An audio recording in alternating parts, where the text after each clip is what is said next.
Спроведување на кампањи за новинарски права во Источна Европа, регрутирање на членство, правна заштита и социјални права за новинарските здруженија и синдикати низ Централна и Источна Европа е темата на дводневната конференција што се одржува во Скопје, а во организација на Здруженијето на новинари на Македонија, на Синдикатот на новинарите и на Европската федерација на новинари. По тој повод во неделното интервју на Инбокс 7 разговараме со председателот на Европската федерација на новинари, господинот Mogens Bjeregard. Господине Бjeregard, имавте можност да слушнете во кои услови работат македонските новинари, но и новинарите во Централна и Источна Европа. Кои се вашите први впечатоци? Unfortunately, we see these things in a lot of countries. We see in a lot of countries that journalism are threatened.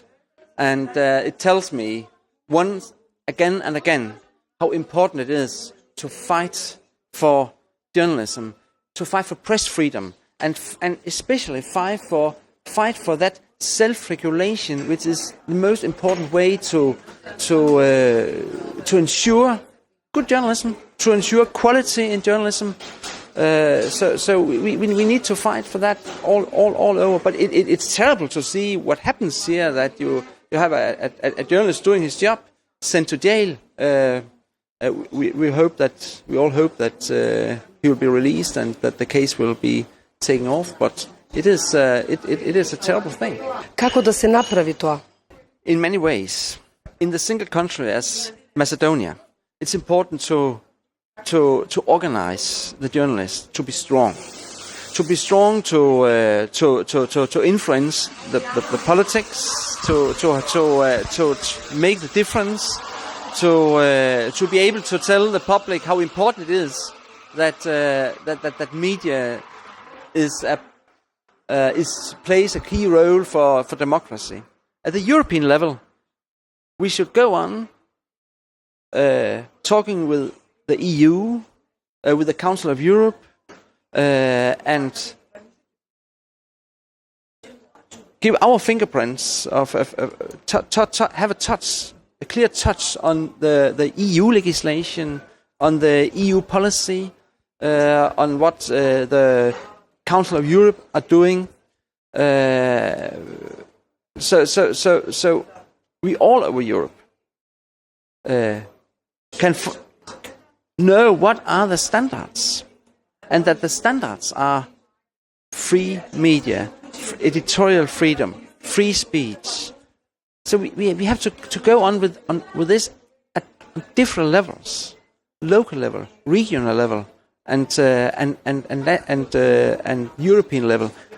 Also, you cannot imagine, but also in my country, where I'm coming from, in Denmark, the Freedom of Information Act, we have been fighting a lot to avoid a worsening of our act, and during the next 3 years we have to evaluate a new act of access to information, which has been where some paragraphs are not as good as they should be. That means that stuff can be hidden. So we all have to fight. Да проговориме конкретно за работата на новинарите во Македонија. Имавте можност да слушнете за колегата Кежаровски кој е во куќен притвор, за пресудата од 10.000 евра на штета на магазинот Фокус, но и за нашиот колега Божиновски кој се уште е во Србија. Како конкретно да се справиме со овие проблеми? First of all, we have to share all the information. The good thing today is that with all the media that we've got today, all the web media, online media we've got, it's impossible to hide away things like that.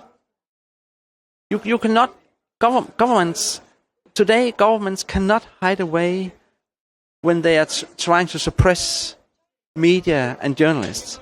It will never be hidden away. It will always be, the stories will always be told.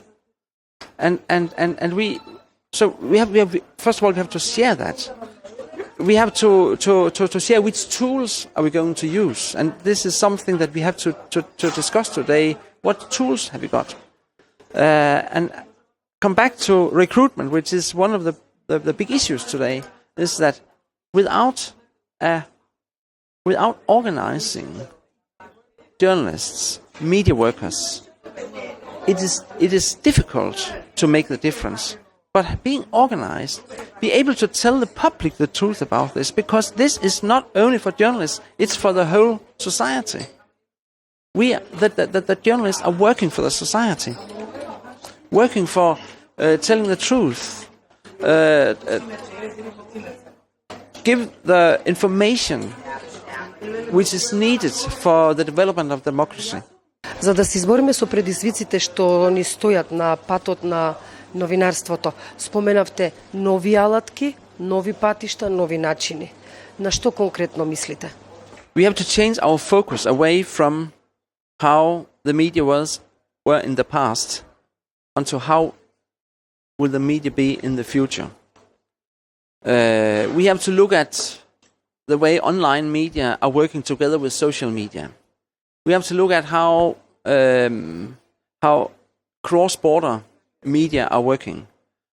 We have to find the right battlefield for journalism, and the right battlefield is maybe not the very local battlefield between print media and television.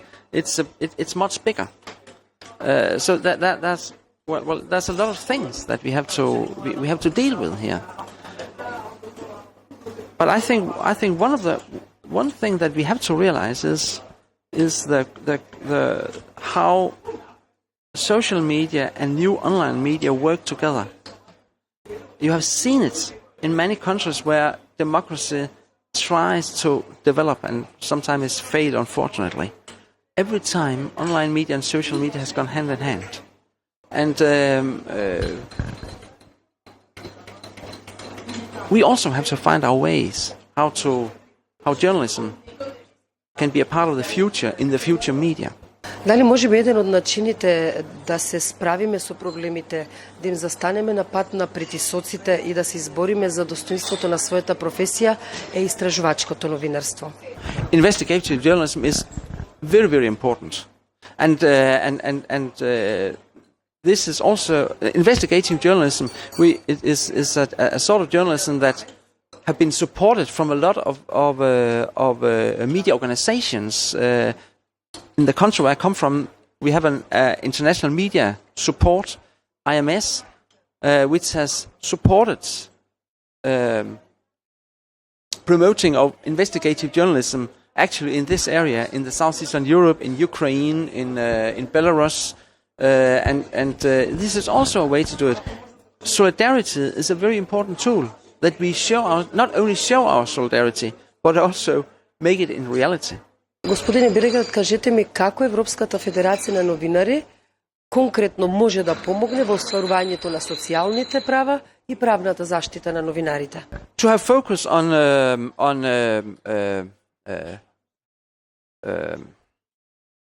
education, to have focus on further mid-career training, focus on yes, the way that journalists today are educated, and go to the universities where they are educated, go to the schools schools of journalism, discuss it with the students, find out what are their needs from an organization, from a local organization, what are their needs, and develop them ways to answer their demands and their needs. Господине Bjeregard, ви благодарам. Ова беше председателот на Европската федерација на новинари, Mogens Bjeregard, во неделното интервју за Inbox 7.